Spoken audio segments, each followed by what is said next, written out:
गुजरात में cable bridge हादसे के असली गुनहगार कौन है? सबूत मिल गया है। किसके कहने पर मौत का झूला खोला गया और एक साथ सैकड़ों टिकट किसके कहने पर बेचा गया?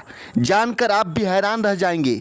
मना करने के बाद भी केबल पुल को झुलाने वाले लोगों को कैसे कर्मचारियों ने क्यों नहीं रोका? आखिरी वक्त में क्या हुआ था? सब कुछ आपको इस 3 मिनट के रिपोर्ट में बताने वाले हैं। 100 साल से ज़्यादा पुराना ब्रिज था और 500 से ज़्यादा लोग इसके ऊपर चढ़े थे। कुछ लोग अचानक ब्रिज को पकड़कर जोर जोर कर हिलाने लगे थे।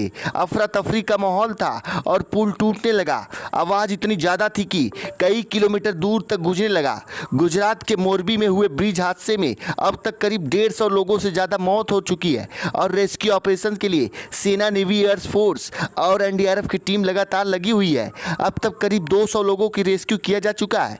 लेकिन सवाल यह है कि जब वहां पर अधिकारी पहले से मौजूद थे, इसके बाद इतना बड़ा हादसा कैसे हुआ? आधे घंटे पहले ही पता चल गया था कि पुल टूट सकता है, लेकिन लोगों ने वहां जाने से क्यों नहीं रोका?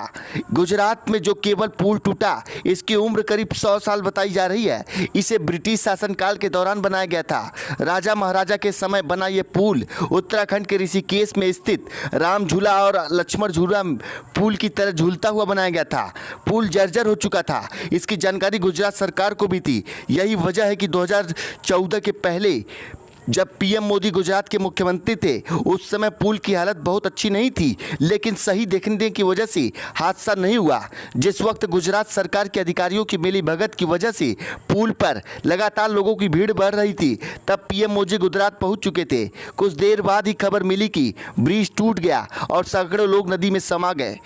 हादसा क्यों हुआ, इसके सबसे पहले वजह बताते हैं। ब्रिज में पिछले 5 महीने से मरम्मत की जा रही थी, लेकिन बिना फिजिकल सर्टिफिकेट के ही इसे शुरू कर दिया गया। गुजरात के मुख्यमंत्री चुनाव में व्यस्त थे। इसका अधिकारियों ने फायदा उठाता ब्रिज में घूमने आए लोगों को 17 रुपये का टिकट बेचा गया और बच्चों को 12 रुपये का टिकट दिया गया। ब्रिज में जाकर इसका पूरा आंकड़ा वहां मौजूद कर्मचारियों को भी था, लेकिन टिकट बांटते रहे और केवल ब्रिज पर लोगों की जनसैलाब बढ़ता रहा।